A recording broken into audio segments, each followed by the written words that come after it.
Assalamualaikum warahmatullahi wabarakatuh. Salam sejahtera bagi kita semua. Bagaimana kabarnya Ananda semuanya?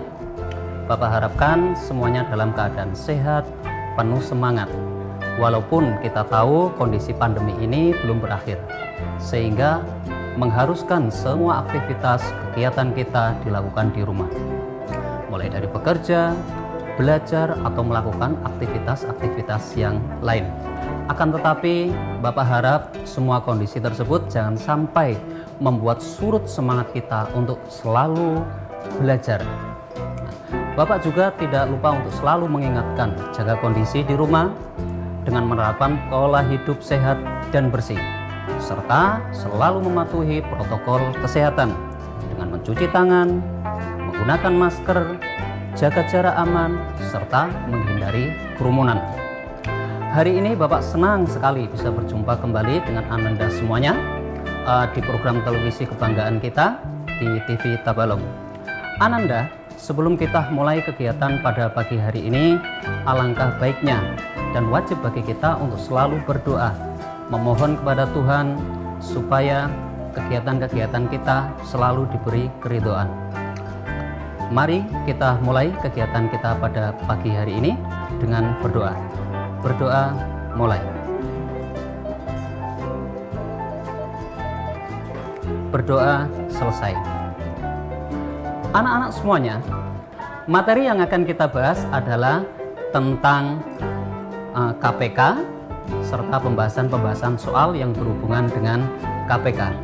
Bapak harapkan setelah kita belajar dan memahami materi-materi ini, kita mampu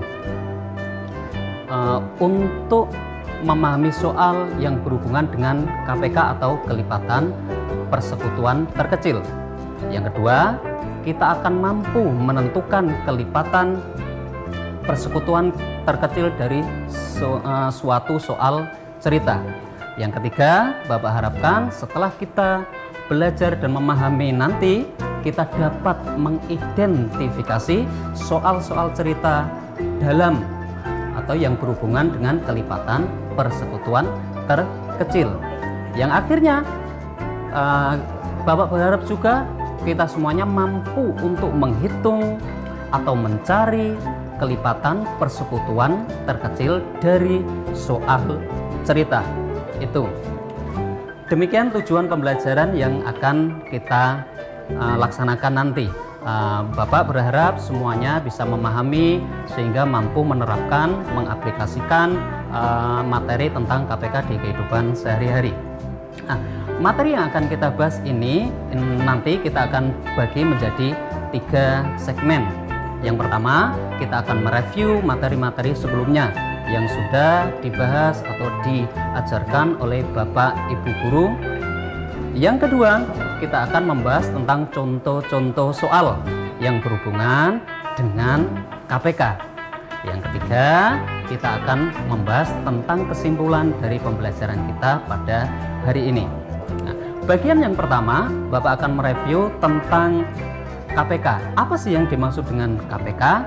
Yang pertama, yang dikatakan KPK adalah bilangan bulat terkecil yang habis dibagi oleh beberapa bilangan tertentu. Maksudnya apa? Maksudnya adalah KPK dari 2 bilangan adalah bilangan yang terkecil yang dapat dibagi habis oleh bilangan yang dimaksud. Jadi, kalau ada pertanyaan KPK dari 3 bilangan itu apa? Berarti KPK dari 3 bilangan adalah bilangan terkecil yang habis dibagi oleh 3 bilangan itu. Nah, begitu juga KPK dari 2 bilangan adalah bilangan terkecil yang habis dibagi oleh 2 bilangan tersebut. Contohnya, kita ambil bilangan 12. Bilangan 12 itu dapat dibagi 3 serta dapat dibagi 4 habis. Apakah ada lagi bilangan selain 12? Ada, seperti 24, tetapi 12 adalah yang terkecil, sehingga 12 itu dikatakan KPK dari 3 dan 4. Oke, seperti itu pengertiannya. Terus apa saja yang harus kita ingat, harus kita pelajari, harus kita ulang-ulang lagi sebelum masuk ke tentang pembahasan tentang KPK? Pertama, yaitu tentang perkalian dan pembagian. Ini penting, Nak. Kenapa? Karena kalau kita masih sulit untuk belajar atau memahami tentang perkalian, nanti akan sulit juga memahami tentang KPK. Karena nanti KPK juga berhubungan dengan perkalian dan pembagian tentunya. Kemudian tentang faktor bilangan. Nah, itu juga penting. Ini juga berhubungan dengan pembagian. Yang berikutnya tentang perpangkatan. Apa hubungannya? Nah, ternyata perpangkatan itu nanti adalah dipakai untuk bentuk faktorisasi prima dari suatu bilangan. Seperti nanti akan ada 2 pangkat 2. Apa maknanya? Berarti 2 dikali 2. 2 pangkat 3. Maknanya berarti 2 dikali 2 dikali 2. Seperti itu. Kemudian bilangan prima. Nah, ini yang terpenting juga. Apa bilangan prima itu? Yaitu bilangan asli positif ya, yang hanya mempunyai faktor 1 dan bilangan itu sendiri. Nah, kebalikan dari bilangan prima itu bilangan komposit ya. Apa saja bilangan prima? Berarti 2, 3, 5, 7, 11, 13 dan seterusnya. Seperti itu. Nah, itu adalah materi prasyarat yang Bapak harapkan kalian semuanya masih mengingat. Nah, sehingga nanti akan mempermudah pembahasan kita pada hari ini. Kemudian apa saja sih manfaat dari belajar KPK itu? Nah, salah satu manfaat dari belajar KPK itu dapat menentukan jadwal kegiatan, liburan, ataupun kegiatan yang lain. Seperti kita punya kawan mungkin 1 bekerja 2 hari, jatahnya yang kedua 5 hari, yang ketiga berapa hari, sehingga sulit untuk berkumpul. Nah, nanti bisa memakai hitungan KPK sehingga nanti ketemu waktu yang sama-sama mereka semuanya libur tanpa harus mengganggu pekerjaannya. Selain itu dapat juga atau dipakai di pabrik atau perusahaan untuk menentukan jadwal dari pergantian alat-alat tertentu. Nah, sehingga nanti setelah ditentukan harus mengganti oli berapa bulan sekali, harus mengganti onderdil ini berapa bulan sekali, harus mengganti yang lain berapa bulan sekali, sehingga nanti akan ketemu. Manfaatnya apa? Akhirnya pihak perusahaan itu akan dengan mudah membuat anggarannya, menghitung berapa kebutuhan keuangannya. Seperti itu. Yang ketiga, kalau yang suka tentang dunia antariksa, nah ini juga bisa digunakan, yaitu digunakan untuk menghitung orbit dari planet. Mungkin suatu malam ada planet A, ada bulan, ada bintang ini bertemu atau ada di malam itu. Terus kapan lagi kita akan mengalami kondisi yang seperti itu? Nah, dihitung orbit dari planet A itu berapa tahun, kemudian dihitung sebenarnya sehingga pada suatu saat nanti setelah dihitung akan ketemu atau bertemu dengan kondisi yang seperti itu lagi. Nah, gitu ya. Nah, terus bagaimana cara kita menyelesaikan apabila kita bertemu dengan soal, bertemu dengan hal-hal yang berhubungan dengan KPK? Ingat, yang di materi sebelumnya ada 3 cara. Pertama, yaitu dengan cara kelipatan. Ya kan? Apa cara kelipatan itu? Berarti dia nanti adalah mengalihkan bilangan tersebut atau bilangan pokok dengan bilangan asli. Bilangan asli itu berapa? 1, 2, dan seterusnya. Nah, kita ambil contoh, ada persoalan KPK dari 3 dan 4. KPK dari 3 dan 4 bisa kita gunakan dengan cara kelipatan. Ingat, cara kelipatan ini akan sangat tepat jika dipakai untuk mencari KPK bilangan-bilangan yang cenderung lebih kecil.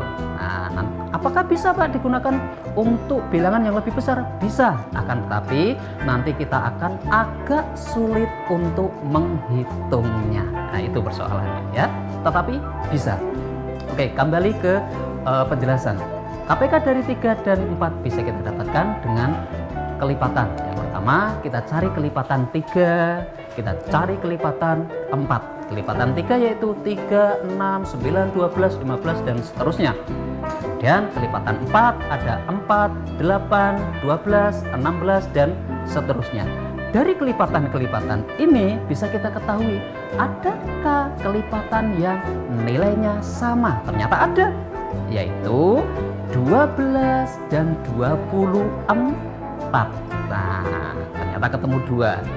Karena ini membahas tentang KPK terkecil, maka kita akan mengambil bilangan 12 saja sebagai kelipatan persekutuan terkecil. Yang 24 kita abaikan terlebih dahulu.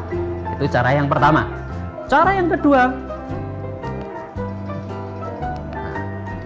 jadi bisa didapatkan yaitu KPK dari 3 dan 4 adalah 12.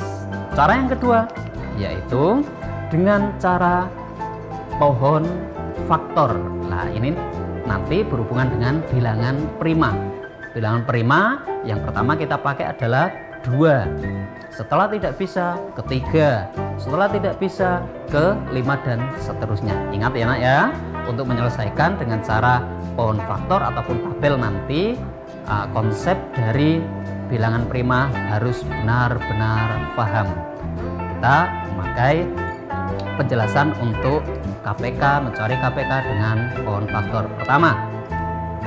Nah, aturannya, langkah pertama yang harus dilakukan pertama buat pohon faktornya untuk setiap bilangan. Yang kedua adalah buat daftar faktorisasi primanya dengan pemangkatan. Kemudian hitung KPK dengan cara mengalihkan setiap faktor atau semuanya yang mempunyai pangkat yang lebih tinggi. Jika ada yang sama, ambil saja pangkat yang lebih tinggi. Jika sama tapi tidak ada pangkatnya, maka cukup diambil salah satu saja. Nah, kita ke penjelasan berikutnya. Nah, KPK dari 15 dan 20. Bagaimana? Kalau kita menggunakan pohon faktor adalah seperti ini langkah-langkahnya. Pertama, kita tulis dulu angka 15. Cari faktor-faktor dari 15 yaitu 3 dan 5. Karena dibagi 2 tidak bisa, maka harus naik ke 3. Kemudian ke 20. 20 dibagi 2 bisa dapat 10. Kemudian 10 dibagi 2 dapat 5. Sehingga bisa kita dapatkan faktorisasi prima dari 15 adalah 3 dikali 5. Kemudian faktorisasi prima dari 20 adalah 2 pangkat 2. Nah, ini yang menarik, ada 2 pangkat 2, berarti dari pohon faktor itu 2-nya ada atau berjumlah 2 sehingga ditulis 2 pangkat 2. Nah, faktorisasi prima dari 20 adalah 2 pangkat 2 dikali 5. Nah, cek kembali aturannya, setelah itu kita tulis semuanya. Ya, kita tandai dulu, kita tulis semuanya. Nah, jika ada yang sama, kita ambil salah satu saja. Ingat ya. Nah, berarti bisa kita tulis KPK dari 15 dan 20 adalah 2 pangkat 2 dikali 3 dikali 5. Berharap paham untuk di sini. Hasilnya berapa? 2 pangkat 2 dikali 3 dikali 5. 2 pangkat 2 sama dengan 4 dikali 3 nanti. Terus kemudian dikali 5. Hasilnya adalah berapa? 2 pangkat 2 4 dikali 3 12 dikali 5 60. Nah, kita cek kembali. Nah, adalah hasilnya 60. Langkah ketiga untuk menentukan KPK adalah dengan cara tabel. Baik faktorisasi atau mencari KPK dengan pohon faktor ataupun tabel ini berhubungan dengan bilangan prima. Langkahnya bagaimana? Untuk mencari KPK dengan tabel, langkah pertama kita buat dulu tabel-tabelnya. Seperti di sini ada perintah untuk mencari KPK dari 16 dan 40. Kita bikin tabelnya. Kemudian kita letakkan angka-angka tersebut di tabel seperti ini. Nah, angka 16. Kemudian kita berikan angka 40. Nah, kita bagi dengan bilangan prima yang terkecil yaitu 2. Bisa enggak angka tersebut bagi 2? Ternyata bisa. Nah, 16 bagi 2 dapat 8. 16 dibagi 2 dapat 20. Kemudian kita bagi kembali. Nah, dibagi dengan 2 ternyata bisa lagi, yaitu 8 dibagi 2 ketemu 4, 20 dibagi 2 dapatnya 10. Kita lanjutkan kembali, masih bisa enggak? Ternyata masih bisa. Kita lanjutkan dibagi 2 kembali. Yaitu 4 dibagi 2 dapat 2 dan 10 dibagi 2 dapat 5. Apakah bisa kita lanjutkan? Kita lanjutkan kembali, yaitu dibagi 2. 2 dibagi 2 ketemunya 1. Sedangkan 5 dibagi 2 tidak dapat, kita tetap tulis 5 terlebih dahulu. Seperti itu. 2 atau 16 sudah selesai, kita belum menyelesaikan untuk yang 40, maka kita harus menyelesaikan yang 5, yaitu 5 nanti dibagi dapat 5. Nah, 5 dibagi dengan 5 ketemunya 1, sehingga hasil dari faktorisasi mencari faktor dengan tabel, hasilnya di bawah itu harus 1. Kemudian setelah ketemu, kita cari faktor-faktor tersebut dan kita tulis semuanya. Nah, itu berarti dapatnya adalah bisa kita dapatkan yaitu KPK dari 16 dan 40, yaitu 2 dikali 2 dikali 2 dikali 2, kemudian baru dikali 4. Hasilnya berapa? Yaitu 2 dikali 2 kali 2 kali 2, hasilnya adalah 16, kemudian dikali 5, ketemunya adalah 80. Ini sedikit penjelasan dari Bapak mereview materi yang sebelumnya. Bapak harap ingat, Ananda mengingat kembali dan supaya nanti lebih mudah untuk memahami contoh-contoh soal di segmen berikutnya. Jangan kemana-mana, tetap tunggu setelah jeda iklan berikut ini.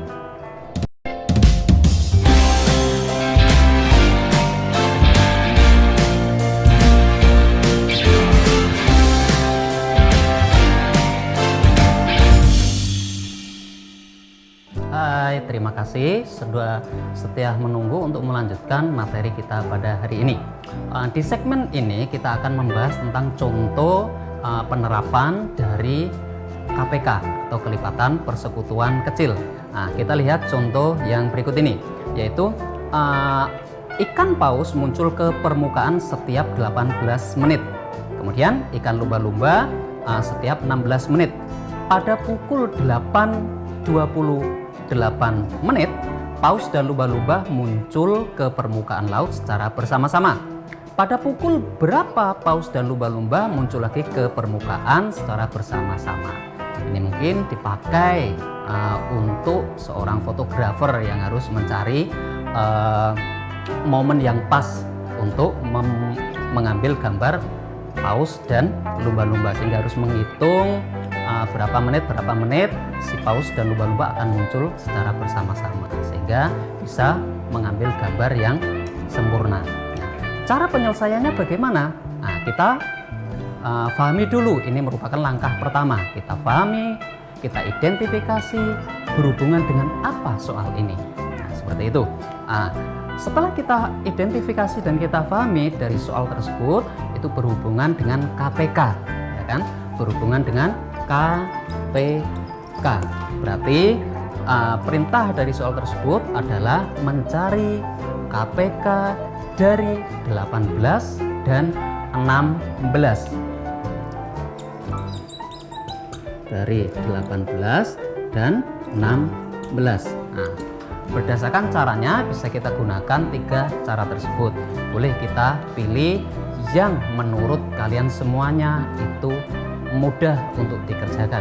Bapak ambil salah satu cara untuk menyelesaikan, yaitu dengan cara pohon faktor. Langkah pertama adalah kita tulis bilangan-bilangannya tersebut, kemudian kita bagi dengan bilangan-bilangan prima, yaitu 18 dibagi 2 ketemu berapa? 9. 9 dibagi 2 bisa? Tidak bisa. Berarti kita langkah atau kita naikkan menjadi 3. Berarti 9 dibagi 3 ketemu 3. Berhenti cukup di sini. Kenapa? Karena 3 adalah bilangan prima. Kemudian 16. 16 dibagi 2 ketemu berapa? 8. Betul. 8 dibagi 2 masih bisa? Ketemu 4. 4 dibagi 2 ketemu 2.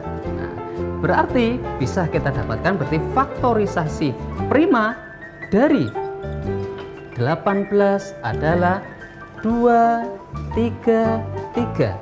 Atau ditulis 2 dikali 3 pangkat 2. Ini penting, di awal tadi sudah kita bahas. Kemudian faktorisasi prima dari 16 adalah 2, 2, 2, 2. Atau bisa kita tulis 2 pangkat 4.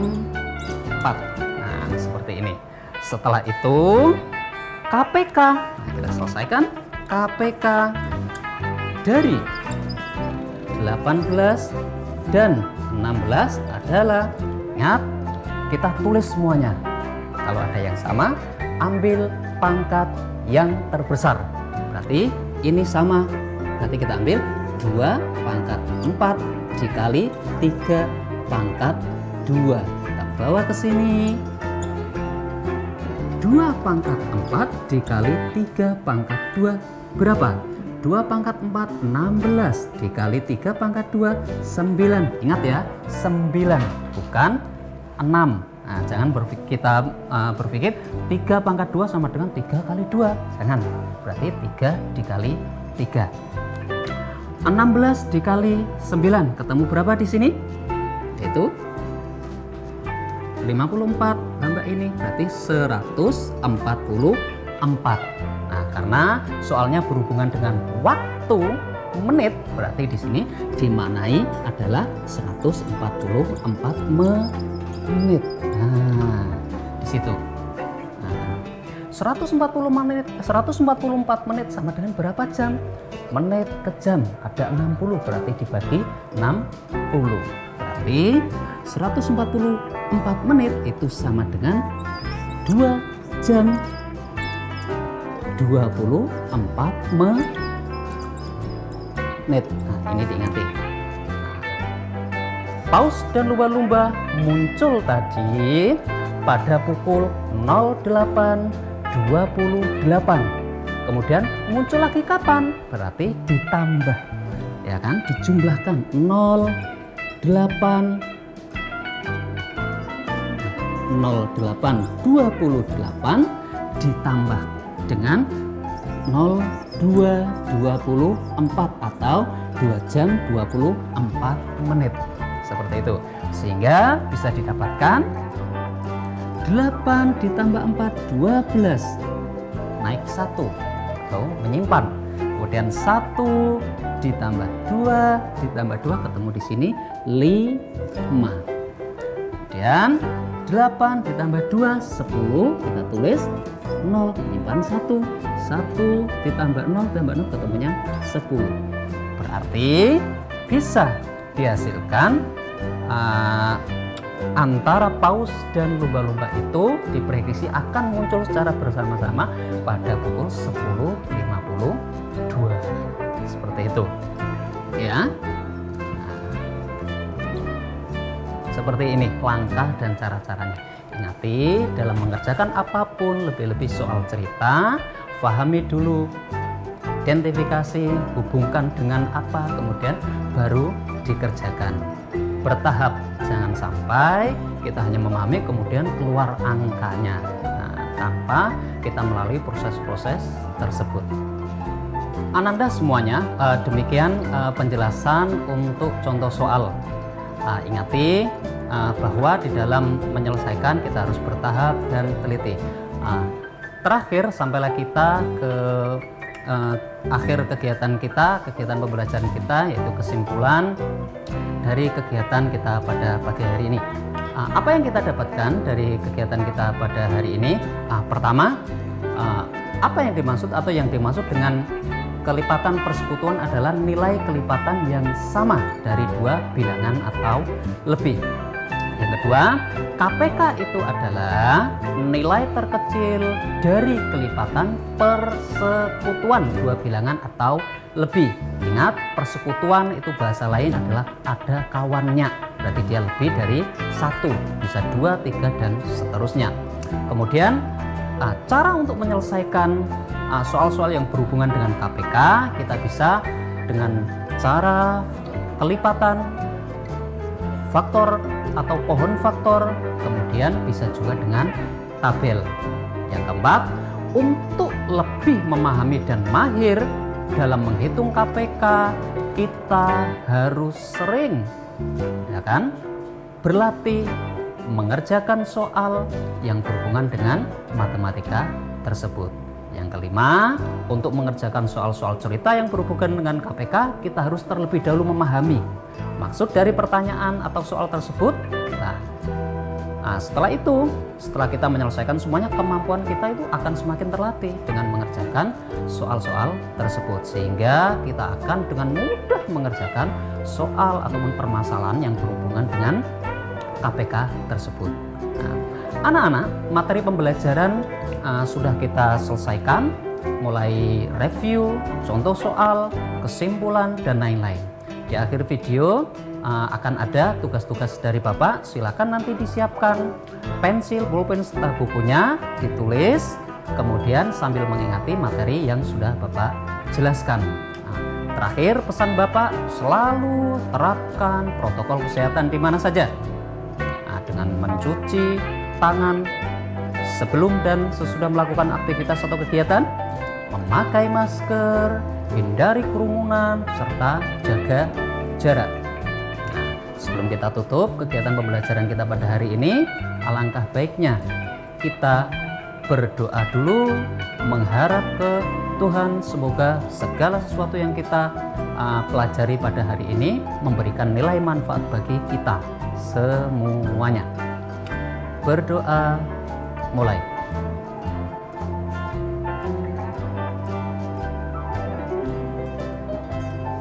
Berdoa selesai.